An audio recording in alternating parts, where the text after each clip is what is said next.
नमस्कार दोस्तों, आज मैं जो स्पीच या लेक्चर या वीडियो लेकर के आया हूँ वो हमारे सभी छात्रों के लिए, चाहे वो स्कूल में पढ़ाई कर रहे हों या फिर कॉलेज में। एक बहुत ही महत्वपूर्ण प्रश्न हमारे माइंड में हमेशा आ रहा होता है, लेकिन इसका जवाब हमारे पास नहीं होता है। वो प्रश्न क्या है? प्रश्न ये होता है कि how to obtain maximum marks in the examination.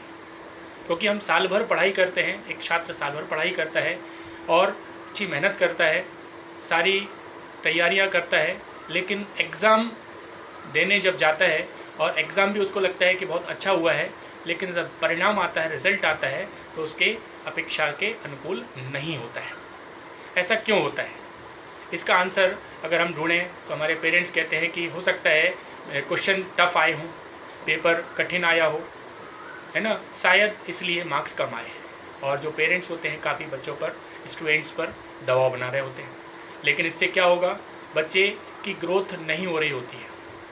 वास्तविक कारण को जानना बहुत ज़रूरी है कि परीक्षा में मार्क्स कम क्यों आ रहे हैं। अगर उन कारणों का पता लग जाए तो हम उन पर काम कर सकते हैं। तो आज मैं इस लेक्चर में, इस वीडियो में आपको बहुत ही महत्वपूर्ण जानकारी और एक कुछ कारण या पॉइंट्स बताने वाला हूँ, जिसको अगर आप फॉलो करते हैं तो आप अगर सोचते हैं कि 60% आना है तो आपको शायद 60% से ज़्यादा ही मार्क्स आपको मिलेंगे।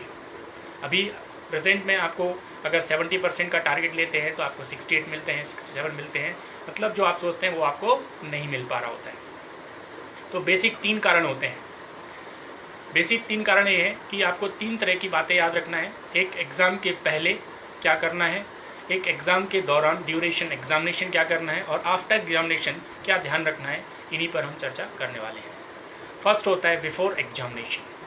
बिफोर एग्जामिनेशन जो हम गलती करते हैं वो सबसे बड़ी गलती होती है कि एग्ज़ाम के ठीक एक दिन पहले हम पूरी लेट नाइट पढ़ते रहते हैं, जिससे कि हमारे लिए टोटल रेस्ट नहीं मिल पाता है और हमारी जो माइंड की कैपेसिटी होती है वो उसको कम कर देती है। इट मीन्स एग्ज़ाम में जो आप करने वाले हैं वो पूरी कैपेसिटी के साथ नहीं कर पाते। इसलिए आपको सबसे पहली चीज़ याद रखना है, बिफोर एग्जामिनेशन या एक दिन पहले या एग्ज़ाम के 10 दिन पहले अपनी हैबिट ऐसी डेवलप कर लें कि आपको दिन में पढ़ने में अच्छा लगे। क्योंकि एग्ज़ाम आपको दिन में देना है तो आपको जो सिटिंग कैपेसिटी होती है वो डेवलप हो जाती है। उससे आपकी एग्ज़ाम की जो परफॉर्मेंस है वो इफ़ेक्ट नहीं होगी, एग्ज़ाम अच्छा हो जाएगा। तो बिफोर एग्ज़ाम आपको याद रखना है। दूसरी बात, एग्ज़ाम के ठीक 1 घंटे पहले, बिफोर 1 आवर्स, आपको अपनी पढ़ाई बंद कर देना है जो एग्ज़ाम से रिलेटेड है। और एग्ज़ाम सेंटर पर टाइम से 15 मिनट पहले आपको पहुंच जाना है। ये बहुत बड़ा पॉजिटिव साइन होता है। आप इसको करेंगे तो इसकी पॉजिटिव आपको दिखेगी। 15 मिनट पहले पहुँचने से क्या होता है कि सबसे पहले आप अपना सिटिंग रोल नंबर इजीली देख पाते हैं और एक सही जगह पर बैठ पाते हैं, जिससे कि आपकी अटेंडेंस इफेक्ट नहीं होगी। इट मीन्स आप एग्जाम में अपीयर हुए हैं तो आप प्रेजेंट माने जाएंगे। अदरवाइज जल्दबाजी में आप किसी और रोल नंबर पर बैठ सकते हैं, जिससे कि आपकी अटेंडेंस एब्सेंट में बदल जाती है। और ये काफ़ी बच्चों के साथ देखा गया है कि एब्सेंट मार्कशीट में शो हो रहा होता है, तो वो प्रॉब्लम बढ़ सकती है। तो आपको बिफोर एग्जामिनेशन ये याद रखना है कि कम से कम 1 घंटे पहले आप पढ़ना बंद कर दीजिए और 15 मिनट पहले एग्ज़ाम सेंटर पर रिपोर्टिंग करिए। अब ड्यूरेशन एग्जामिनेशन, एग्ज़ाम के दौरान क्या किया जाए? तो अभी 10th और 12th में या CBSE में या MP बोर्ड के जो स्टूडेंट्स हैं या कॉलेज लेवल पे अभी जो एग्ज़ाम होने वाले हैं, उन लोगों को सभी को ये याद रखना होगा कि एग्ज़ाम का क्वेश्चन पेपर आपको 10 मिनट पहले दे दिया जाता है जो 10th और 12th के बच्चे हैं, और उन्हें बोला जाता है कि आप क्वेश्चन पेपर को अच्छे से रीड कर लीजिए, समझ लीजिए, और उसके बाद आफ्टर 10 मिनट्स आपको आंसर शीट मिलेगी, तब आपको सॉल्व करना है। ये सबसे बड़ा नेगेटिव होता है ड्यूरेशन एग्जामिनेशन।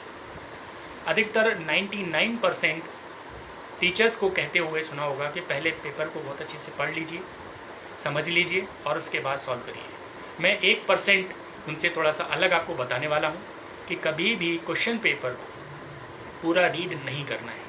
एग्जाम्पल के तौर पर क्वेश्चन पेपर में 3 तरह के क्वेश्चंस होते हैं। वेरी शॉर्ट टाइप क्वेश्चंस, जिनको ऑब्जेक्टिव टाइप क्वेश्चन बोल सकते हैं। शॉर्ट टाइप क्वेश्चंस जो 2 और 3 नंबर्स के हो सकते हैं, और लॉन्ग टाइप क्वेश्चन जो 5 to 6 या 9 मार्क्स के हो सकते हैं। तो आपको जो पर्टिकुलर क्वेश्चन सॉल्व करना है, आप सिर्फ उन्हीं को रीड करें। इवन जो क्वेश्चन सॉल्व करना है सिर्फ उसको ही रीड करें। अगर आप पूरा क्वेश्चन पेपर पढ़ लेते हैं तो सारे आंसर एक साथ में माइंड में आपके आ रहे होते हैं। अब एक कन्फ्यूज़न हो जाता है कि किस क्वेश्चन को पहले लिखें। अगर आप क्वेश्चन नंबर फर्स्ट लिखने जा रहे हैं तो क्वेश्चन नंबर सेकंड का आंसर भी मिक्स हो सकता है, तो ये आपको मालूम नहीं होगा। तो ये सबसे बड़ी गलती होती है ड्यूरेशन एग्जामिनेशन। तो आपको विशेष रूप से याद रखना है कि क्वेश्चन पेपर को पूरा रीड नहीं करें, जो क्वेश्चन सॉल्व करना है पहले वो ही सॉल्व करें। मेरे हिसाब से सबसे पहले लॉन्ग टाइप क्वेश्चन को सॉल्व आपको करना है। लॉन्ग टाइप क्वेश्चन सॉल्व करने से कुछ ऐसे क्वेश्चंस होते हैं जो शॉर्ट टाइप में भी आपको मिलते हैं, और अगर short type question second number पर सॉल्व करेंगे तो ऑब्जेक्टिव इजीली आपके सॉल्व हो सकते हैं। तो ड्यूरेशन एग्जामिनेशन आपको याद रखना है कि क्वेश्चन पेपर पूरा ना पढ़ा जाए और एक एक क्वेश्चन पढ़ के धीरे धीरे सॉल्व किया जाए, जिससे कि आपकी टेंशन कम होती जाती है। आपको क्वेश्चन जो लिख दिया है उसको याद रखने की ज़रूरत नहीं होती है। ये होता है ड्यूरेशन एग्जामिनेशन, जो आपकी मिस्टेक होती है उसको ध्यान रखें। क्वेश्चन पेपर पूरा नहीं पढ़ना है, एक एक क्वेश्चन पढ़ते जाएँ, सॉल्व करते जाएँ। अब सबसे बड़ी मिस्टेक जो होती है वो आफ्टर एग्जामिनेशन होती है। इट मीन्स सपोज आपका 8 से 11 एग्ज़ाम है और 11 बजे जैसे ही आप एग्ज़ाम हॉल से बाहर निकलते हैं तो आपको बहुत सारे मित्र मिलते हैं जो आपके साथ पढ़ते हैं। आप उन मित्रों से आपस में डिस्कशन करते हैं अबाउट क्वेश्चन पेपर। तो ये डिस्कशन करने से आपको कोई लाभ नहीं मिलने वाला, क्योंकि जो आपने लिख दिया है वही आपको मार्किंग आपको मिलने वाली है। अगर किसी के कहने से आपका क्वेश्चन ना तो गलत होने वाला है आंसर शीट में और ना ही सही होने वाला है। इसलिए डिस्कशन से आपके अंदर एक निगेटिविटी आ जाती है कि मेरा क्वेश्चन पेपर अच्छा नहीं गया है। तो ये बहुत बड़ी निगेटिविटी होती है। ये निगेटिविटी आपके पूरे एग्ज़ाम में चलती रहती है। जैसे ही आप इस पेपर का डिस्कशन करेंगे तो आप निगेटिविटी लेके घर जाएंगे और आप नेक्स्ट पेपर की तैयारी कर रहे होंगे तो आपके माइंड में आता है कि मेरा इसके पहले वाला पेपर अच्छा नहीं गया है। तो कहीं ना कहीं आपका इफेक्ट होता है पहले नेक्स्ट वाला पेपर। डिस्कशन करना है तो अपने सब्जेक्ट टीचर से डिस्कस करिए कि आपका क्वेश्चन पेपर कितना सही है और कितना गलत है। अपने कॉलेग से, अपने स्टूडेंट से, अपने मित्रों से कभी भी ना करें। ये पेरेंट्स भी ध्यान रखें इस चीज़ का कि बच्चों को एक गाइड करते रहें। ऐसा करने से क्या होगा, आपके अंदर एक पॉजिटिविटी रहेगी, मार्किंग अच्छी आएंगी। तो ये चीज़ आपको याद रखनी है। तो ये मिस्टेक आप कर रहे होते हैं, अगर इन मिस्टेक्स पर आप ध्यान देते हैं और इन पर काम करते हैं तो डेफिनेटली आप जो मार्क्स सोच के रखे हुए हैं, जो परसेंटेज आपने सोच के रखा है, जो मार्क्स ऑब्टेन करना चाहते हैं, उससे कहीं ज़्यादा आप मार्क्स ऑब्टेन करेंगे। Only follow the rules. फिर से रिवाइज कर दूँ, 3 बातों को याद रखना है। बिफोर एग्जामिनेशन, इट मीन्स 1 घंटे पहले आपको पढ़ाई बंद कर देना है। बिफोर 15 मिनट्स पहले एग्ज़ाम सेंटर पर पहुंचना है। ड्यूरेशन एग्ज़ाम, क्वेश्चन पेपर मिलते साथ पूरा रीड नहीं करना है, सिर्फ वही क्वेश्चन रीड करेंगे जो आपको क्वेश्चन सॉल्व करना है। इसके अलावा after examination about question paper no discussion our colleagues और फ्रेंड्स। सिर्फ आप अपने टीचर से डिस्कस कर सकते हैं अगर करना चाहें तो, अदरवाइज जो लिखा है मार्क्स उसी पर आपको मिलने वाले हैं। दूसरी चीज़ होती है एग्ज़ाम में जो मार्क्स मिलते हैं only because of your presentation, क्योंकि सभी को एक जैसा पढ़ाया जाता है, सभी को एक जैसा क्वेश्चन पेपर मिलता है, फिर भी एक स्टूडेंट होता है वो टॉप लेवल पे होता है और एक स्टूडेंट होता है जो सेकंड डिवीज़न पा रहा होता है।